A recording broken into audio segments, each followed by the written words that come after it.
Hello everybody, welcome to my page. আজকে আমি তোমাদেরকে রান্না করে দেখাবো মুগ ডালগুলোকে ভালো করে ধুয়ে নিয়েছি।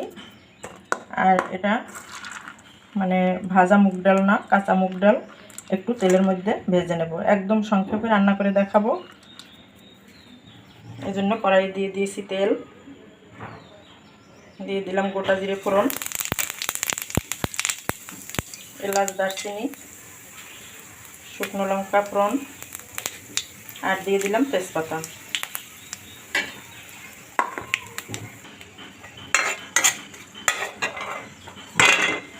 ডালগুলো আমি এখন তেলে ভেজে নেব।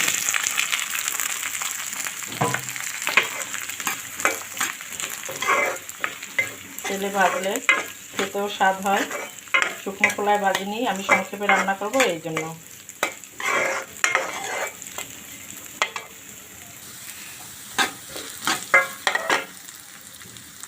দিয়ে দেব 1 চামচ মতো ঘি।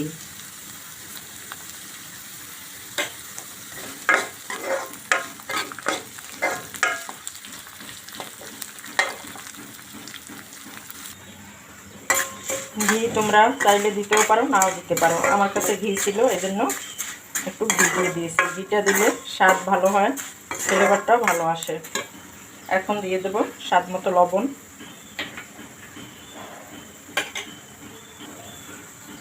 হলুদ গুঁড়ো, দিয়ে দেব আদা জিরে পেস্ট, আর দিয়ে দেব নারকেল বাটা।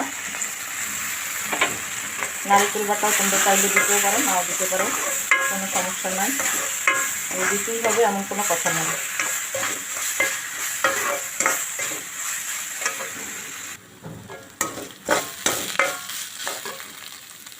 আর দিয়ে দিলাম 1 চামচ ভাজা গরম মশলার গুঁড়ো। ঘি নারকেল দিলে স্বাদ দ্বিগুণ বেড়ে যাবে, আর ফ্লেভারটাও অনেক সুন্দর আসবে। লাউ এভাবে কেটে রেখেছি, আর বোম্বাই মরিচ অর্ধেক মতো বোম্বাই মরিচ দিয়ে দেবো। তোমরা যে যেমন ঝাল খাবে সে তেমন ঝাল দেবে।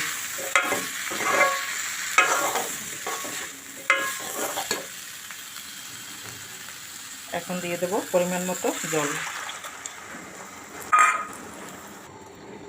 পরিমাণ মতো জল দিয়ে দিয়েছি। এখন ডাল রান্না করে নেব 15 মিনিট। এর মধ্যে একটু চিনি দিয়ে দেব। চিনিটা দেব ডাল আর লাউ সিদ্ধ হয়ে গেলে। আগেই চিনি দিয়ে দিলে লাউ সিদ্ধ হতে চাবে না, ডালও সিদ্ধ হতে চাবে না। এই জন্য সিদ্ধ হলে পরে আমি চিনি দিয়ে দেব। স্বাদের জন্য চিনি দেব অল্প একটু। ফিরে আসলাম 15 মিনিট পরে।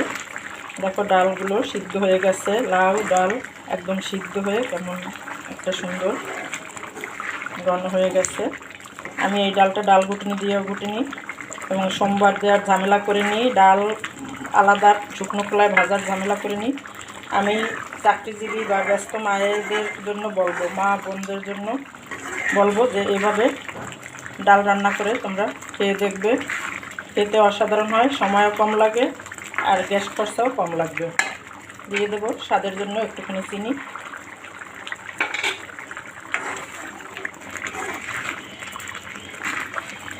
আজকে এ পর্যন্ত, দেখা হবে পরের ভিডিওতে।